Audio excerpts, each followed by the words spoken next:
Hello everyone and welcome to Learning English.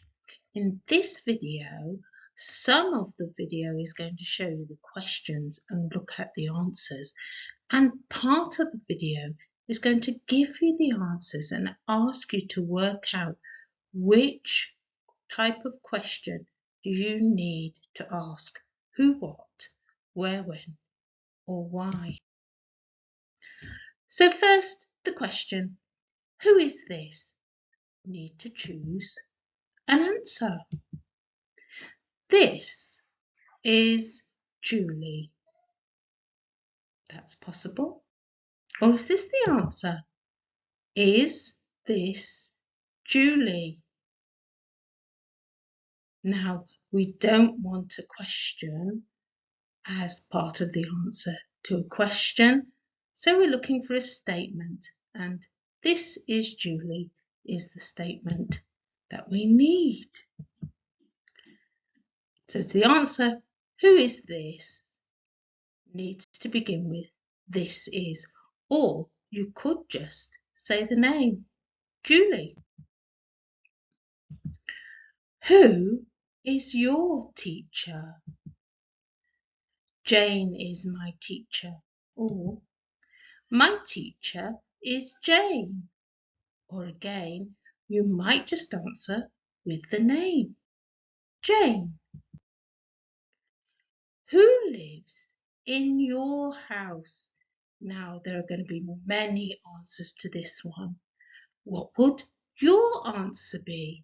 It might be me and my two sons. It could be my two daughters and me.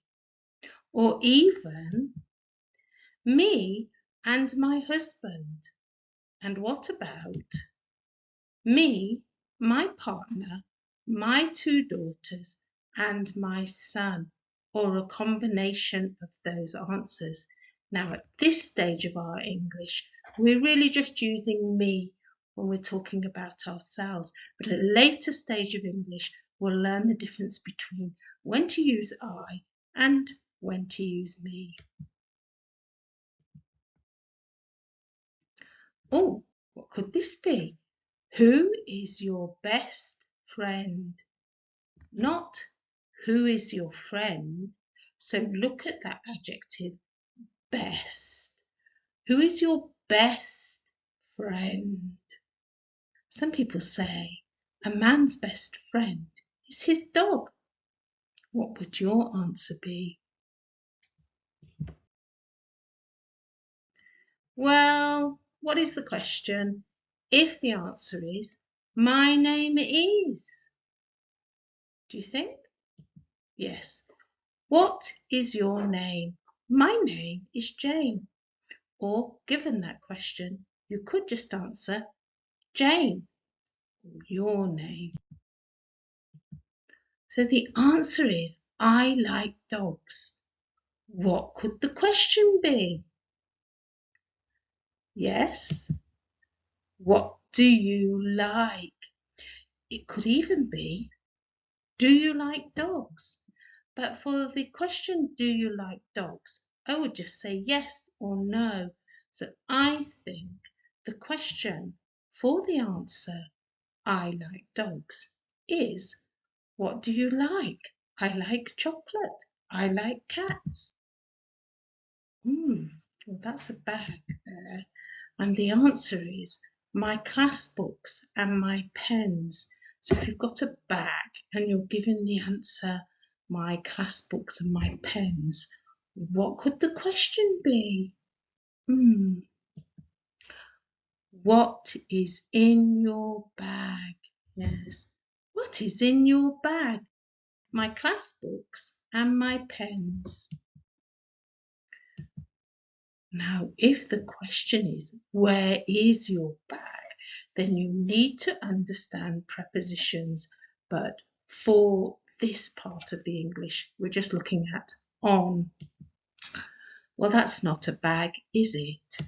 Oh, there's the bag. But where actually is the bag? Now, my bag is on the chair.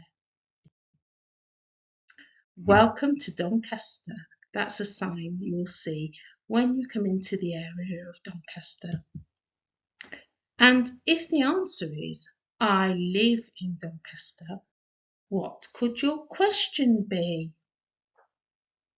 Yes, it could be, where do you live? Where do you live? And if the answer is, your hat is on the table, what would the question be? Well, there's the table. Is the hat on the table? No. So that must be your hat. Your hat is on the table. What's the question? Where is my hat? And notice the difference between the use of my and your. So when I ask, where is my hat? I want you to tell me your hat is. At 6 o'clock. That's giving me a time. It's telling me about when. What could the question be? Oh, that's a clock. Is that 6 o'clock? No. Is that 6 o'clock? Yes, it is. So what's the question? When do you? So you could ask anything that ends with the answer at 6 o'clock. When do you eat dinner? When do you go to bed? When do you start your hobby? Or when do you get up? When do you get out of bed? When do you get up? At 6 o'clock. Or you could give the full answer. I get up at 6 o'clock. What about, I eat my lunch at 12 o'clock? So what's your question now? Yes, you could ask, when do you, or what time do you eat your lunch? So when do you eat your lunch, or what time do you eat your lunch? I eat my lunch at 12 o'clock. Well, what about if the answer is to get a better job? Or the answer is to help my children with their homework? Or the answer is to be able to talk to my neighbours? Or the answer is to understand more about other people? Or the answer is to improve myself? I wonder if one of those points there would be your answer, because these answers might be to the question, why are you learning English? So there are lots of answers to why are you learning English, and they're very personal to you. And that's the end of our video today. Make sure that you practice question and answers, and make sure you think about the way that you answer, the way that you ask a question. Bye now.